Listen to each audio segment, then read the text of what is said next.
एक सेठ के घर के बाहर खड़ा होकर भजन गा रहा था और बदले में खाने को रोटी मांग रहा था। सेठानी काफी देर से उसको कह रही थी, आ रही हूं। रोटी हाथ में थी, पर फिर भी कह रही थी कि रुको, आ रही हूं। भिखारी भजन गा रहा था और रोटी मांग रहा था। सेठ ये सब देख रहा था, पर समझ नहीं पा रहा था। आखिर सेठानी से बोला, रोटी हाथ में लेकर खड़ी हो, वो बाहर मांग रहा है, उसे कह रही हो आ रही हूं, तो उसे रोटी क्यों नहीं दे रही हो?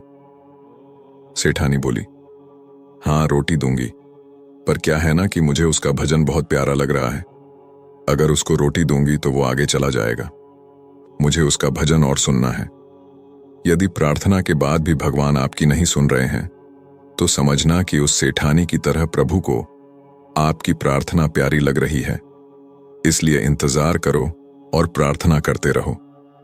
जीवन में कैसा भी दुख और कष्ट आए, पर भक्ति मत छोड़िए। क्या कष्ट आता है तो आप भोजन करना छोड़ देते हैं? क्या बीमारी आती है तो आप सांस लेना छोड़ देते हैं? नहीं ना? फिर जरा सी तकलीफ आने पर आप भक्ति करना क्यों छोड़ देते हो सकता हो कि इष्ट देव को आपका भजन इतना प्यारा लग रहा हो कि वो आपके भजन में ही मग्न हो, और इसलिए कई बार इच्छा पूर्ति में देरी हो जाती है। कभी भी दो चीज मत छोड़िए, भजन और भोजन। भोजन छोड़ दोगे तो जिंदा नहीं रहोगे, भजन छोड़ दोगे तो कहीं के नहीं रहोगे। सही मायने में भजन और भोजन दोनों ही आवश्यक हैं।